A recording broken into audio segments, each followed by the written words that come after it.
interesting quote came out this week from a current Alabama player that was recently on a podcast with the Bama Standard, and if I'm not mistaken, I believe they were asking Rock, who is a young up and coming offensive lineman that plays for the Tide.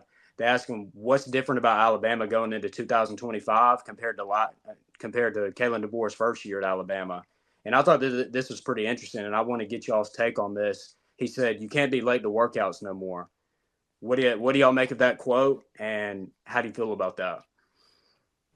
I mean, it's obvious that there was a discipline issue, and maybe the post Saban woes, and people did whenever Kevin DeBoer came in, that took over the team. People must have thought, and it's going to be a little bit more relaxed, a little bit more fun environment. Saban, that hard nosed coach isn't here anymore, so maybe we can be a little bit more lackadaisical. But I mean, obviously, if I'm hoping Kalen DeBoer addressed this, because there was obviously an issue whenever he said that we can't be late to workouts anymore. I'm glad to know that they're not going to be late to workouts or practices anymore, because it means these guys are starting to take it a little bit more serious. As a Bama fan, that makes me feel a little bit better going into this year. But I mean, what do you guys think about that? I think it's unacceptable. I mean, when you're held to the standards that Alabama's held to when you go there, I mean, it's just not a good look. Being late for anything, especially practice. And I mean, obviously we know Coach Saban would have never allowed that. And it definitely makes you question the authority that they have in the locker room. Obviously, it's not stressed as much as it was with Saban. So I'm definitely interested in knowing, when did it start, and did that affect some of the games last season and their preparation and how they came to the games? Were they all the way locked in like they should have been? I'm definitely questioning that now, looking back at it. Yes, it's just very telling for him to say we can't be late anymore. I mean, you're glad, like Noah said, they're trying to change, but that means that my if I'm guessing, I don't know anything. I haven't been in the locker room. I hadn't talked to anyone in the locker room. But it sounds like the board just wanted to come in with a little more chill, a little more relaxed attitude, and just try to be a little bit different than Saban, put his own flavor and taste on things. And that's very hard for a team to go into that when they're used to this strict, giving these people all types of more. For a team to have that, they have to have more self-discipline. And the standard was set very, very high. It was strict, be here on time. Everyone knows that Nick Saban is one of the most disciplined guys to ever be around. So when you go and change that like that quick in 1 year, you can see why they weren't prepared in some of the games they played against Vanderbilt when they came out flat, turning the ball over and couldn't get a stop on defense, or Oklahoma where they couldn't move the ball after the first drive. So it's just unacceptable, like y'all said, and maybe this will push them in the right direction. Sometimes you got to fall to rise again, so we'll see.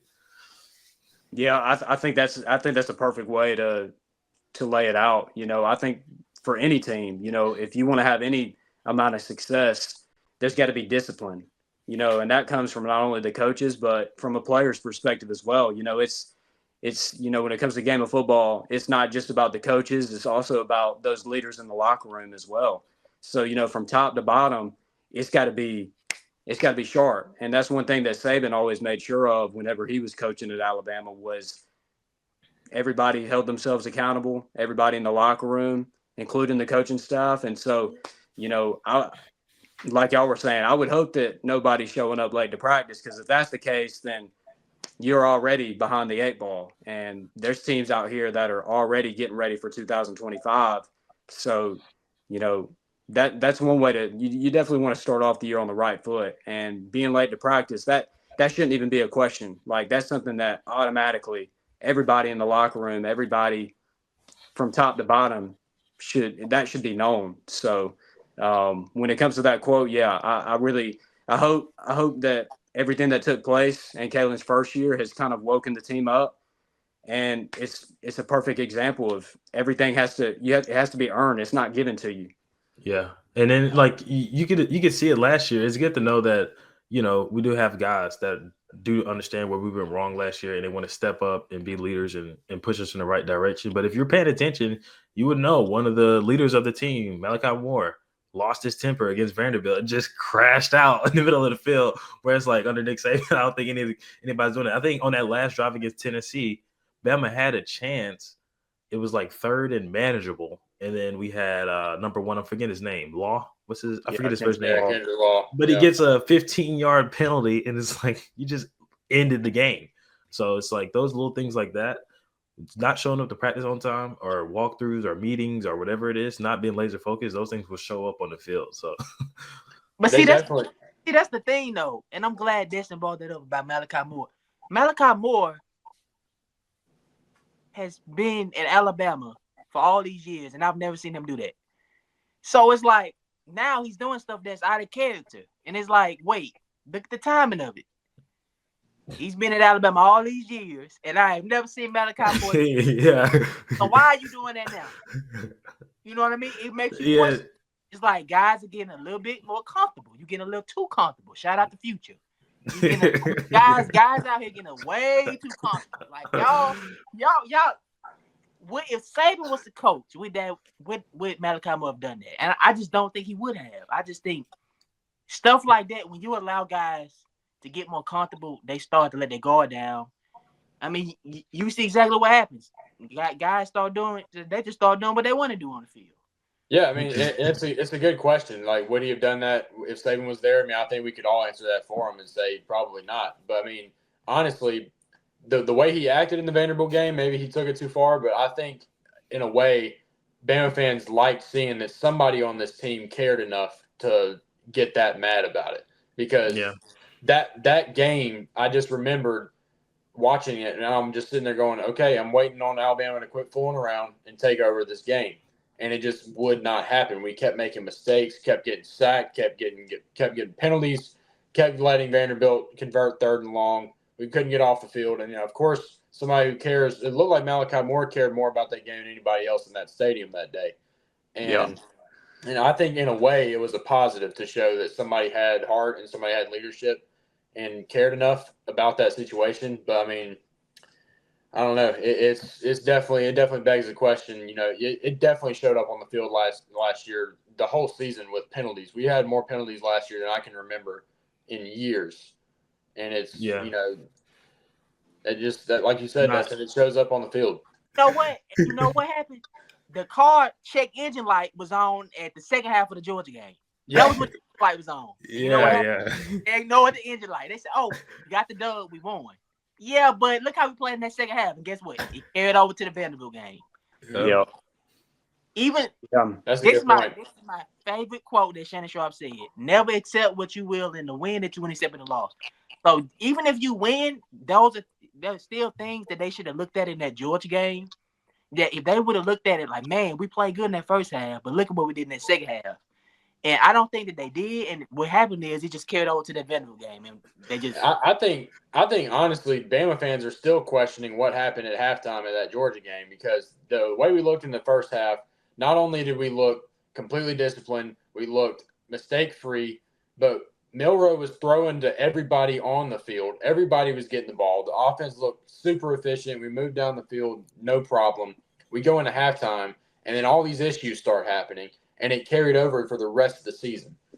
And it's like somebody cast a spell on Alabama when they walked in that locker room or something like that at halftime in that Georgia game or something. Because, I mean, it's what you just said, Jalen. The problems that arose in the second half of the Georgia game carried right into Vanderbilt, and it was the perfect trap game. Yeah, and, dang, it's slipping my mind, but what I was going to say is what happened is Kirby made adjustments at halftime, and we didn't. It felt like we couldn't adjust in any game real time. And I hate to always bring up Nick Saban, but, I mean, you came here to inherit all the riches of Alabama, so you got to come – it's going to come with criticism as well. But there were some things that – it's funny how, like, in the game we won, like, everyone's so excited. Like, DeBoer, this was his he showed everyone that he can coach on this level, winning a game, beating Kirby Smart in Georgia, even though we didn't perform in the second half. And the stark difference would be Nick Saban, where we're destroying somebody 52, Western Kentucky for 52-0, and somebody's missing a play. He's coaching them like this is the most important play, and he's just as strict on that play as he is on any other. So it's a stark difference. I don't know if that's something that you can teach, if that's something that coaches are born with, or something they learn over time. But I hope that the mentality behind that can carry over to this new regime. So. And Yeah, it always just goes back to attention to detail. You know, attention to detail is always gonna, if you go the extra mile, you're always gonna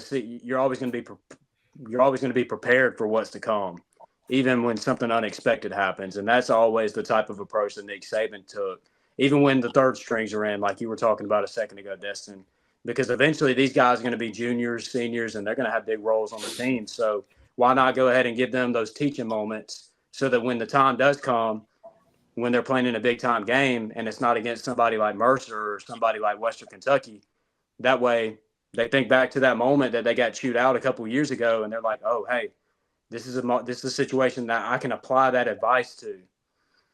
yeah, and I think Kalen DeBoer's gonna have to change his style in terms of he's gonna have to carry that Nick Saban approach. Like on some of those pass interference calls that was obvious on the Ryan Williams play that he got really upset about, he's gonna have to have that energy for the players when they make their mistakes. Didn't it feel like that? Because if not, you know, guys gonna they'll get way too relaxed. You already seen it last year, and if you let that happen again this year, you're gonna have the same results. So he's gonna have to change his temperament up with the players specifically. Oh, it's a rundown, it's a rundown,